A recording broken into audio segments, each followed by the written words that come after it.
Well, good evening and welcome to Queer News Tonight. This is the world's first and only LGBTQ plus daily evening television news. We're broadcasting live and then we're available on demand. And we're available on all smart televisions, including Roku, Apple Television, Android TV, Amazon Fire TV, YouTube, and Facebook. It's time to queer up the news. It's Tuesday, May 2nd, 2023. We are live and literally out of the closet and into the headlines. So many of your important stories we're going to tell this evening on Queer News Tonight.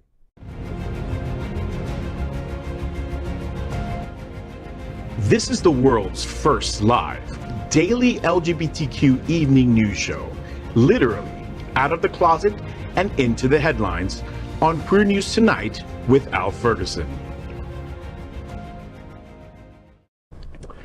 I'm your anchor at Queer News Tonight, Al Ferguson, and this evening we bring you the news of and a perspective representing the LGBTQ plus community from South Florida, America, and across our planet. This is the world's first and only unedited live LGBTQ plus evening news show.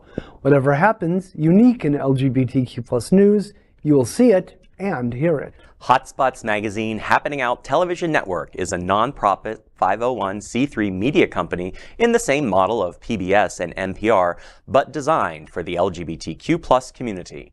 Our mission is to support the 10 pillars of our LGBTQ plus community. We want to inform and educate the key issues of our Black community, Latino, lesbian, trans, students, youth, seniors, HIV/AIDS healthcare, business, political advocacy, and faith. Help us support our communities. We are part of the largest LGBTQ plus media companies in America, Hotspots and Happening Out Television Network. Our magazine is celebrating 38 years of the LGBTQ plus experience, and our television news, talk, and entertainment shows support our mission to educate the LGBTQ plus and broader community. Well, let's begin by welcoming anchor Harlemmuscle. Originally from New York, he now lives in Oakland Park. He's an animal advocate working with the Pet Project. Welcome, Harlemmuscle. Let's welcome Dr. Tai Houser. He is an associate professor of English and Humanities at the Broward College. Additionally, he teaches an extended period of time at international colleges in China, India, Spain, Bolivia. Good evening, Tai. Good evening. Next, we'll welcome anchor Gregg Shapiro. An inductee into the Chicago LGBT Hall of Fame, Gregg is the author of 9 books, including the forthcoming Refrain in Light, an entertainment journalist whose celebrity interviews and music reviews run in a variety of regional LGBTQ plus and mainstream publications and websites. His movie review column, called Screensaver, can be found in South Florida Gay News, San Francisco's Bay Area Reporter, RottenTomatoes.com, and more. Good evening, Gregg. Good evening. Gosh, he sounds really interesting, doesn't he? I know, I'd like to... We are the reporters for Queer News Tonight, and this evening we begin with the queer headlines. The LGBTQ plus community in South Florida and across America is diverse. Our community across the world is vast. And here are the bullet points of the queer news for today, Tuesday, May 2nd, and I'd like to wish a happy National Teacher Appreciation Day with special appreciation for my retired teacher husband, Rick. Oh, very nice. And Dr. Tai Houser. We do what we can for the people. All right, well, first, let's queer up politics. Florida Representatives Chevron Jones and Michelle Rayner-Goolsby argue that LGBTQ plus are just trying to exist. State Senator Chevron Jones can often be seen at the Florida Capitol greeting staff and colleagues with a smile or a laugh. But when he's alone, it's a different story. For Jones, who is gay, the past 2 years have been emotionally draining as Florida has passed a flurry of anti-LGBTQ plus legislation. More than 200 LGBTQ plus lawmakers across the country feel just like Jones. The issue exploded into the national spotlight last week when Montana Republicans voted to bar Democratic Representative Zooey Zephyr, who is transgender, from the House floor after a standoff over gender-affirming medical care for minors. For Florida Senator Jones, the first black gay lawmaker in the state, repeatedly hearing, quote, "I love you, but," end quote, from people he socializes with in Tallahassee and works with alongside is depressing, especially when an anti-LGBTQ+ message carries religious undertones. Rayner-Goolsby is a lawyer currently in a Master of Divinity program who was raised with a strong religious background. She's also the first black. She feels just like Senator Jones and says, quote, "I'm literally trying to exist. The harsh things we're saying are in defense of our lives. The harsh things that they're saying are to prop up a governor's political ambition and their desire and quest for power," end quote. Well, it's an interesting observation from the two of them. I've interviewed both of them many, many times. Most recently, I saw Senator Jones at the Diversity Honors Award, and Faye and I did a stand-up interview with him before the award. He was being honored. And I remember thinking, wow, he is so animated tonight. He made jokes. We laughed through the interview. And that is very uncommon for him because he is walking through this constantly under a cloud because he's LGBT, because he's black, because of the arguments of woke, because of the attacks of LGBT. He is literally the shield of LGBT. And when I talked to him at Diversity Honors, it was a rare moment that I had seen over the last couple of years where his guard was down and he was enjoying himself. It's a terrible life. It is, and we're frankly very lucky to have Senator Jones entering the lion's den every day on our behalf. He's doing this for us. Yeah. I hope he has a good support network surrounding him because he deserves to be buoyed and respected. And when Rayner-Goolsby says, "I'm literally trying to exist," she's speaking for the whole community. Yeah. You know, I didn't even think about this in context until we did this story, and it was whatever we're feeling as part of the LGBTQ community, whatever we're feeling coming from the state has got to be multiplied 100 times by the folks that are representing us and making that fight every day against the bigots that are in control of the legislature. You know, one other thought to that point, Rayner was running for the U.S. House, and the redistricting scam, which took place, basically made it impossible for her to win. So she had to return back to the district seat for the state house to be able to, in this cycle, in this last cycle, to continue in midterms, to continue in public service. That, you know, I didn't hear it out of her voice, but it must have been demoralizing for her because she's an up-and-coming, really bright young voice for the black community, for the women's community, and for the LGBTQ community. Michelle Rayner-Goolsby reflects a trifecta for us. And we lost the third person that was part of this equality caucus in the House was Carlos Guillermo Smith, and $1.5 million was spent against him for a Florida House seat, largely supported by the governor. And it's an indication he lost the seat. He's announced that he's running for the U.S. House. Or no, I'm sorry, for the Florida Senate he is running for, and we'll follow his story closely, but it must be a demoralizing time. We're very lucky to have strong voices that, you know, get up and have the courage to speak on others' behalf. And congratulations to them that they find the strength to do that. Absolutely. Well, we will not be silenced. Next, let's queer up trans rights. Dwyane Wade and Gabrielle Union leave Florida to protect their trans daughter, Zaya. What do you have to say to some of those state legislators who maybe have your jersey in their closets, who came and brought their kids to your game to cheer for you? Well, you know, I think that's another reason why I don't live in this state. A lot of people don't know that. I have to make decisions for my family, not just personal individual decisions. I mean, obviously the taxes is great. You know, having Wade County is great. but my family would not be accepted or feel comfortable there. So that's one of the reasons why I don't live there. NBA legend Dwyane Wade says he and his family moved away from Florida because of the recent wave of anti-LGBTQ+ laws being passed there, saying his family, quote, would not be accepted, end quote, in the state. During an interview on Showtime's Headliners, Wade explained to host Rachel Nichols that he doesn't live in Florida anymore because of the push from state lawmakers to implement anti-LGBTQ+ laws in the state. Wade, a three-time NBA champion with the Miami Heat, is the father to 15-year-old Zaya Wade, who came out as transgender in 2020. Wade also told Nichols that he tries to follow his father in his own parenting philosophy, saying that he's just a mirror image of the way his father loved him and the way that he accepted not only Dwyane and his brothers, but other kids in the community that didn't have father figures. Florida state lawmakers and officials, including Governor Ron DeSantis, have pushed several anti-LGBTQ policies in recent years. Among them is the Parental Rights in Education law, better known as Don't Say Gay, which banned public school teachers from instructing students in kindergarten through third grade on sexual orientation and gender identity. And of course, when that law was signed, it was K through 12, and we're banning books, and we're basically trying to erase an entire community and history from ever being realized by students who may in fact need to hear this information. Of course, and Wade and Union should be praised for doing the right thing for Zaya.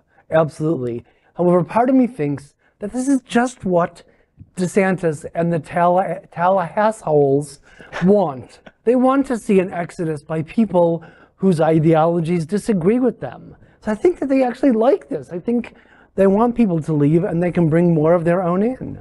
Well, they were offering to pay police officers to come to actual Florida, you know, to be the person that they were trying to replace, I guess, with the Wades, you know. You know, it's sad to me for multiple reasons. He's arguably one of the most famous Miami Heat stars, living in Miami-Dade County in retirement. He's a young man, of course. Union is a very famous actress. Zaya is now already on the path of becoming a very famous in her own right in the, I was going to say the pursuit, but I won't even do that, in the pursuits that she wants to do. It's sad to me because, as they indicate in the Showtime, it caught the interviewer by surprise in the Showtime interview that he's quietly done this, that they didn't make a big deal about it because they didn't want to make a big deal about it, but it was a quiet withdrawal to leave the state of Florida to sell their home on Miami Beach. We reported the story when Union brought Zaya to the Miami Beach Pride Parade, and the loss of that, I think, is significant for a community and significant for Miami-Dade County community. The other thing that I think is interesting is this is called concerns over brain drain. When people leave a destination because of economics or because of political issues or etc., it's the risk of your brain drain being talented people leaving your community. And you want as much diversity as possible. You want smart people. You want people that contribute to the economy in different ways. The loss of the Wades is a brain drain. And the proof of that is what we're watching in Disney. Your observation is it almost seems like it's an intention desire for this to happen. Of course it is. Yeah. And that's the exact argument that's going on the DeSantis Disney argument. Nikki Haley comes in and basically says, hey, dummy, Disney, if you don't like this guy, please come to South Carolina. We'll welcome you with open arms because we want your gazillion million jobs and your money. Even Senator Marco Rubio makes the point of saying, I'm very concerned about what we're doing in Florida because you're telling other business employers, don't come to Florida because we're this. Yeah. And isn't that what we're saying all the time? Well, we're this. And it's not just other business employers, it's also the state universities have said, we can't get people to apply for jobs here. We're having a hard time recruiting because no one wants to come to work in a university in Florida. Yeah, yeah. All right. Well, Harlemmuscle, let's go out of Florida and talk about Kansas. Next, let's queer up the U.S. view. Kansas legislation overrides Governor Veto, becomes first state to define gender as sex assigned at birth. It is consistent with Title IX, which has successfully given women opportunities since 1972. Let's not go back in time. Trans Kansans, you are welcome here. I'm sorry we're putting you through this. This discriminatory law may pass, but ultimately, hate won't win. Please don't give up hope. Keep fighting to change hearts and minds. You don't deserve to sit on the sidelines. Republicans in the Kansas legislation obtains the necessary 2/3 supermajority needed to overturn Democratic Governor Laura Kelly's veto of the bill that requires Kansas to use public restrooms that correspond to their sex. The bill states that it will reinforce the distinctions between the sexes in such space, advance the improved governmental objectives of protecting health, safety, and privacy. Republican State Representative Brendan Lauer told the Associated Press, "We want to have safety." Last week, Governor Kelly vetoed a raft of bills passed by the Republican-controlled legislation concerning the transgender community, including legislation requiring that people use locker rooms in public facilities that correspond to their sex. However, the state representatives have countered that initiative is gearing towards protecting children. Transgender people have protested the bill, arguing that endangering the entire LGBTQ plus community. Meanwhile, independent women voice of conservative feminist organization released an official statement lauding the vote. Ryle Gaynor, a former NCAA swimmer and outspoken critic of transgender athletes competing in division based on gender self-identification, also lent her support to the measure. What do you think about what's going on in Kansas? I don't know. I'm glad I don't live in Kansas. You live in Florida. That's bad. Yeah, you know, I mean, that doesn't say much for Kansas now, does it? All right. Well, and they're back to the bathrooms again, using safety as an excuse for their hatred and their ignorance. And I hope that Brenda Landwehr spends the rest of her life with toilet paper stuck to the bottom of her shoe and her dress tucked into her pantyhose, because she's a danger in the bathroom. It is just ridiculous that we keep going back to this bathroom conversation. Let's go, people. Let's just have same-gender bathrooms and be done with it. Yeah, just be done with people it. just want to go to the toilet. What are we doing? Yeah, yeah. You can go into a stall. No one sees you in the stall. Yeah. We don't know you're male, female, they, them, she, he, whatever. We just don't see it. But there's a reason why we won't. And the reason is because these kind of GOP lawmakers would much rather talk about your sex assigned at birth in a bathroom, in a public bathroom, than to talk about inflation, or to talk about climate, or to talk about guns, or to talk about education, or to talk about abortion rights and women's rights. That's why this goes on, and that's why they do it. Next, let's queer up politics. President Biden uses anti-LGBTQ plus book bans to highlight Republicans' lies. Let's stand with teachers and parents against politicians who try to score political points by banning books. I never thought, as a student of history, I never thought I'd be a president who was fighting against elected officials trying to banning books. Empty shelves don't help kids learn very much. And I've never met a parent who wants a politician dictating what their kid can learn and what they can think or who they can be. We passed the most significant bipartisan gun safety law in 30 years because teachers now find themselves on the front lines, and gun violence is a real problem. We want to do more. I continue to call on Congress for common sense gun safety laws to protect kids and our teachers. Teaching should not be a life-threatening profession, and educators should not need to be armed to feel safe. For President Joe Biden, Republican book bans have become a defining political fight. The more Biden and his team condemn book banning as a national scourge, the more some conservatives help prove him right. President Joe Biden delivered some funny lines at the White House Correspondents' Dinner on Saturday night, but toward the end of his remarks, the Democrat sounded a serious note, warning that poison is running through our democracy and parts of the extreme press. He said, quote, "The truth buried by lies, and lies living on as truth, lies told for profit and power, designed to generate a cycle of anger, hate, and even violence. A cycle that emboldens history to be buried and books to be banned," end quote. As the president moves forward with his newly announced re-election campaign, the Democrat and his campaign operation have seen some overwhelming public opposition to book banning. Last week, the president delivered remarks at the 2023 National and State Teachers of the Year celebration, telling attendees to stand with teachers and parents against politicians who try to score political points by banning books. Before that, Vice President Kamala Harris spoke at the National Action Network National Convention and aimed at extremists who ban books to attempt to erase America's full history. Republican Governor Ron DeSantis, no doubt aware of the fact that book bans are unpopular, has tried to condemn the concerns as a hoax, but the evidence to the contrary is overwhelming. The more outrages like these continue, the easier it will be for Biden and his allies. Book banning, the ugly stepsister of bathroom bills. Personally, as a writer who has yet to have a book banned, I find the concept terrifying and ridiculous and an eerie echo of Nazi practices. Everybody has to have goals, though, Greg.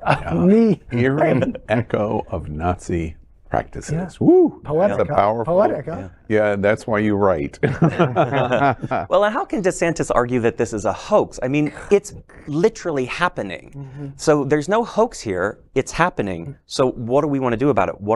How are we gonna? You know, it's respond interesting to it? because when he used the word hoax, I thought, geez, that's a cheap mimeograph. God, I'm showing my age, a mimeograph, because we don't do that anymore.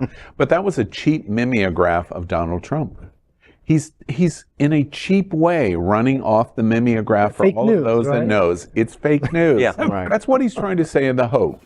That is what Right. President Biden is saying is a lie on top of the lie. Right. All of us know that that is a lie by using the word hoax, because literally there are 2,000 books and book titles in the United States that have been banned in some form or another in the last year. That is not a hoax. The world is not flat. The argument that the world is flat, that is a hoax. Yes. That's what he is saying. You know, it's really offensive to me because you remember the old movie Field of Dreams and the scene at the school board meeting about banning a book, and Kevin Costner's wife saying, you know, no, and she gets all riled up about the crazy Karen that's arguing why the book should be burned and banned and whatever. And she goes, "Nobody does that, you Nazi cow." There you go. That's what I was thinking about the person that said hoax. You Nazi cow.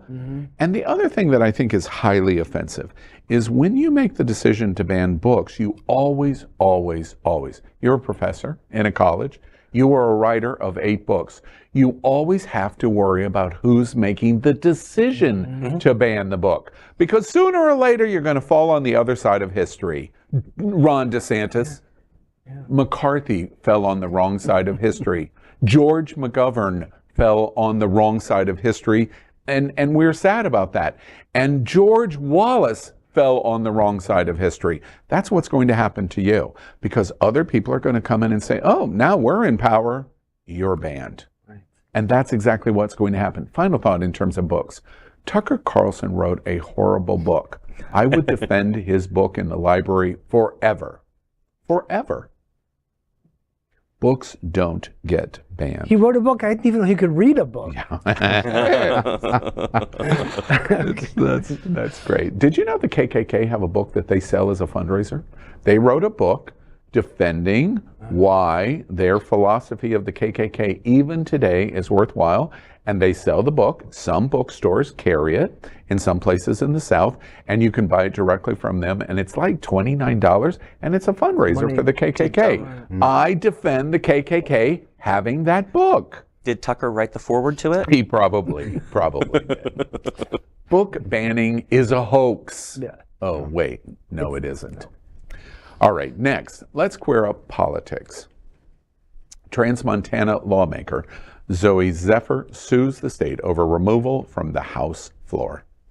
Montana State Representative Zephyr, the state's first transgender legislator, tonight is banned from the House floor for the rest of this year's session. This decision is a doubling down of the silencing of 11,000 Montanans. Today's action follows a fiery speech Zephyr made last week as her colleagues considered a ban on gender-affirming medical care for children. I hope the next time there's an invocation, when you bow your heads in prayer, you see the blood on your hands. Montana State Representative Zephyr asked a court Monday to allow for her return to the House floor after she was silenced and then barred from chiding her Republican colleagues over legislation to restrict gender-affirming health care and for encouraging protesters. Attorneys for the first time lawmaker sued in state district court in Helena on behalf of Zephyr and several of her constituents who the attorneys said were being denied their right to adequate representation. Zephyr is a transgender Democrat who represents a liberal district in the college town of Missoula. Zephyr, whose comments in the Montana legislature have made her a prominent figure in transgender rights, said that she and her constituents were targeted because she dared to give voice to the values and needs of transgender people like herself. She is the first elected transgender representative in Montana's history. The legal challenge against House Speaker Matt Regier and Sergeant of Arms Brad Murfitt comes with just days left in the legislature's biennial session. A spokesperson for the Montana Attorney General Austin Knudsen, a Republican whose office will defend the case, said the lawsuit was frivolous.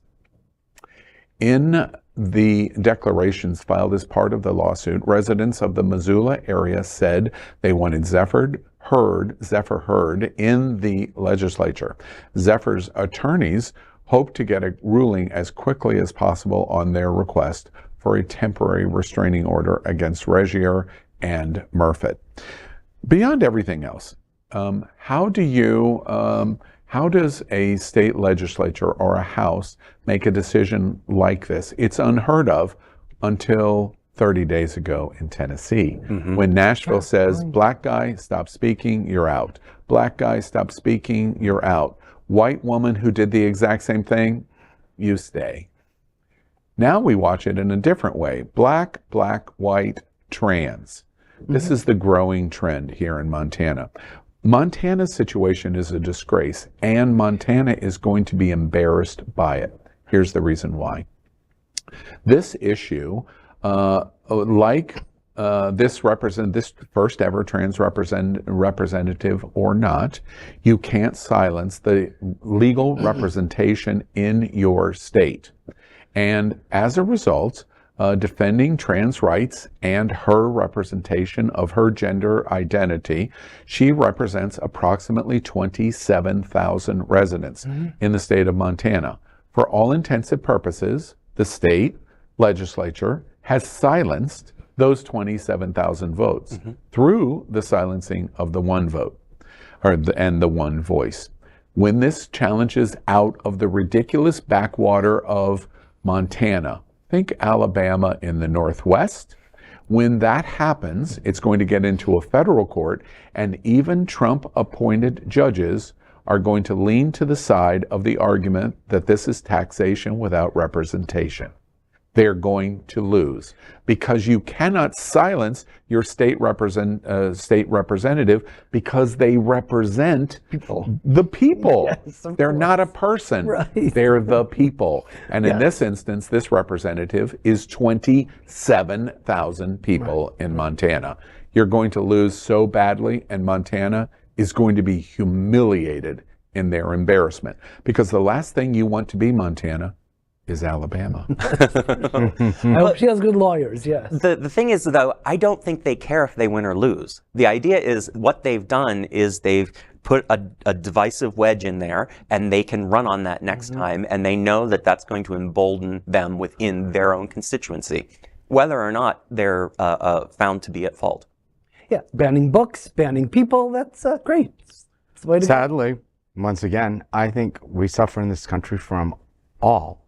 How did we get all so twisted? And all should mean exactly that. All.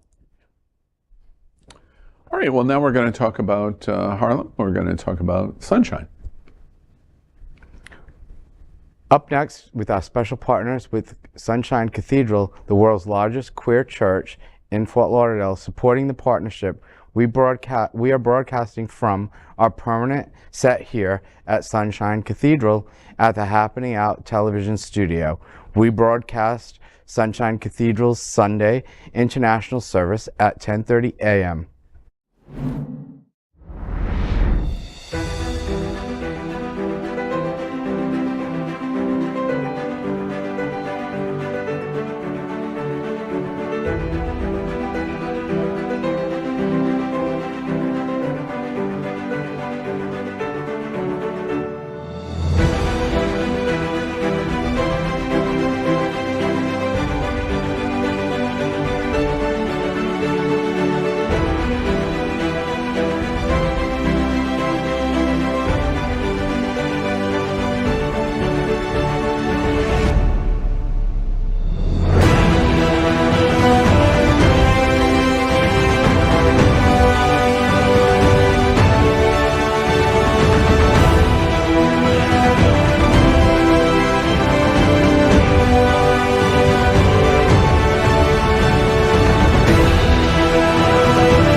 Well, we finished tonight's Queer News headlines with a segment we call LGBTQ plus 1 Minute News. LGBTQ plus 1 Minute News, let's queer up entertainment.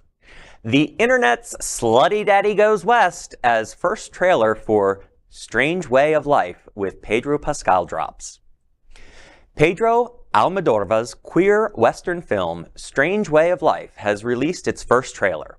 The short, which stars Pedro Pascal and Ethan Hawke, is somewhat akin to a Brokeback Mountain revamp. The 30-minute film follows Silva, Pascal, a cowboy who travels on horseback across the desert to meet an old friend, Sheriff Jake, played by Hawke, who he hasn't seen in 25 years. Soon, Silva finds out that his trip was not meant for reminiscing on the past. The trailer shows the two men untangling their complicated romantic history. The film is set to premiere at this year's Cannes Film Festival.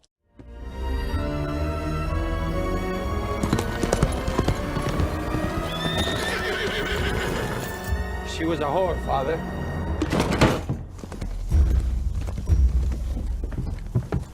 A woman was found killed in town.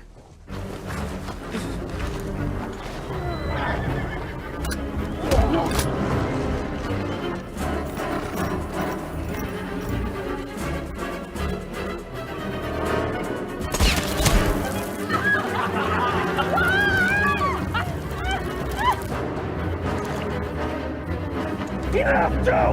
What are you doing? You never loved me. You never loved anyone in your life. Don't say that.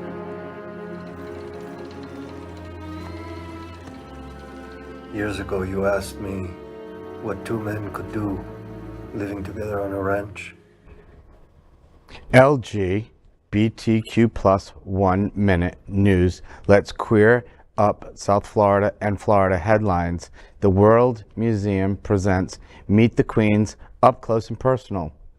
World AIDS Organization Museum Educational Center is bringing an open conversation on love, success, HIV, politics, and more through its new event, Meet the Queen Up Close and Personal.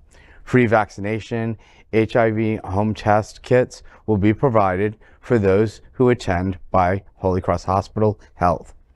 The event will be held at the center on May 10th at 4:30 p.m. The evening will also include light refreshments, a performance by Pretrali and Florida Grand Opera.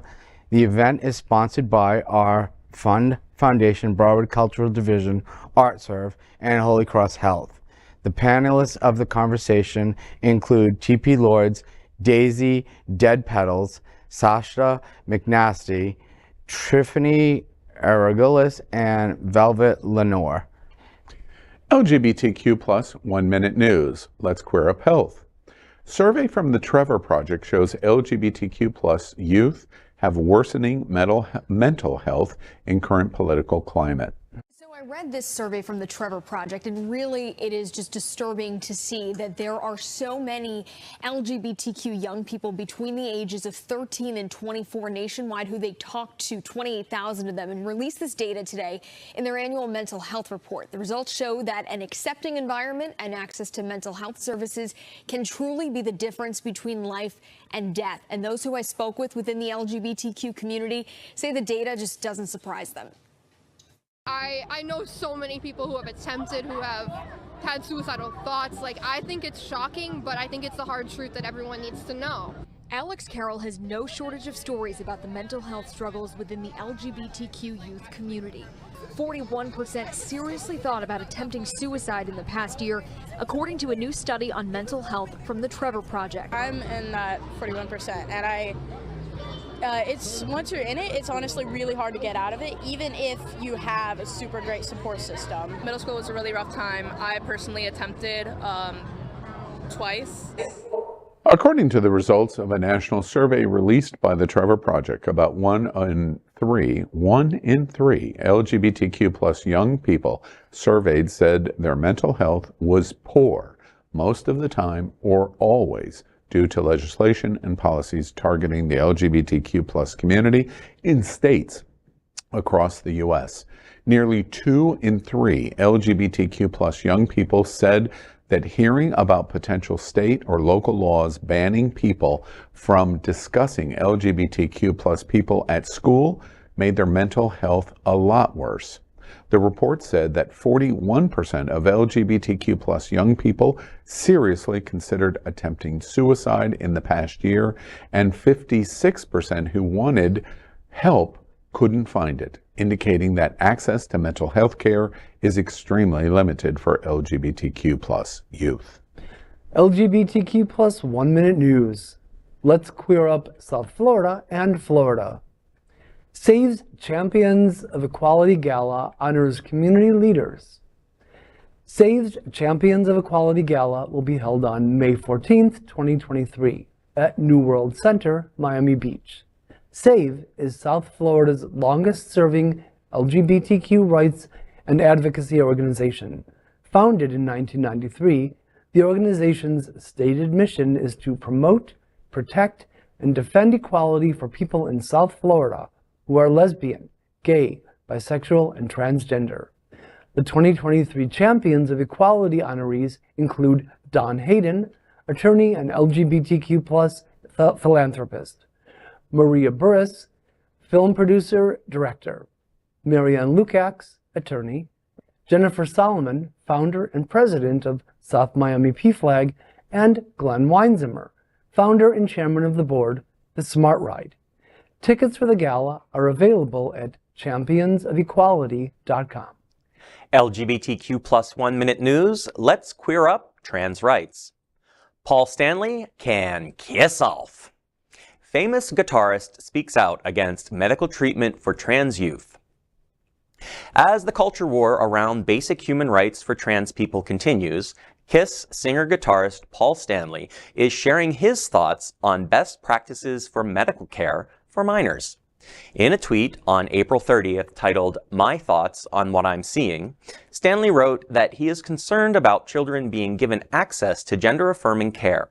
The tweet said that there is a big difference between teaching acceptance and normalizing or encouraging a lifestyle that confuses young children about their sexual identification. He said children should not be eligible for gender-affirming surgeries and procedures.